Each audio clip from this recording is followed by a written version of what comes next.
দুর্বা চলো কাজে এসো কাজে এসো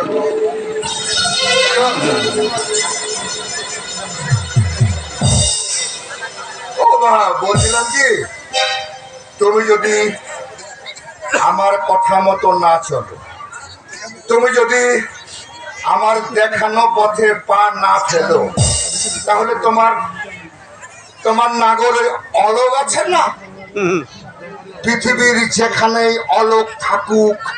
তাকে খুঁজে বার করে আমি তাকে ফিনিশ